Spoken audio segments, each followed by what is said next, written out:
Magandang araw sa ating lahat. Ako si Kyle Nino Perez at ngayon ay papakilala ko sa inyo ang bayabas o mas kilala sa Ingles na guava tree. Ang pangalan ng puno ng bayabas sa siyensa ay Psydium guajava. Ang tawag lang natin dito ay bayabas. May iba pang tawag din tayo gaya ng karaniwang bayabas o bayabas na parang mansanas. Ang puno ng bayabas ay maliit hanggang katamtamang laki, palaging may dahon at galing sa tropikal na Amerika. Kilala ito dahil sa masarap na bunga at marami ang nagtatanim dito sa mainit na lugar. May payat na puno ito at ang dahon ay hugis itlog. Makinis sa taas at medyo malambot sa ilalim. May puting bulaklak ito na mabango at ang bunga ay bilog o hugis itlog. Kulay berde o dilaw kapag hinog na.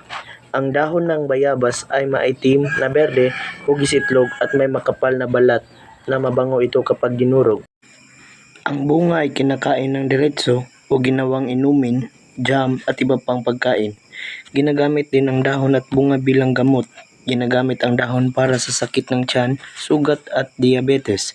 Ang bunga naman ay para sa alta presyon dahil maraming bitamina gaya ng vitamin C at calcium. Ang bayabas, ginagawa rin itong jelly, jam at iba pang pagkain.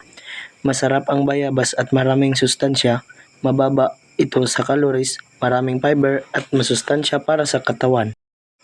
Mahalaga ang saribuhay ng Pilipinas dahil ito ay naglalaman ng kasaysayan, kultura at identidad ng bansa. Ito ay nagbibigay ng kaalaman tungkol sa mga pinagdaanan ng Pilipinas sa nakaraan, kung paano ito nabuo bilang isang bansa at kung ano ang naging bahagi ng paghubog sa kasalukuyang lipunan at kultura nito. Ang pag-unawa sa saribuhay ng Pilipinas ay makakatulong sa pagbuo ng pagkaisa at pagmamalaki sa pagiging Pilipino.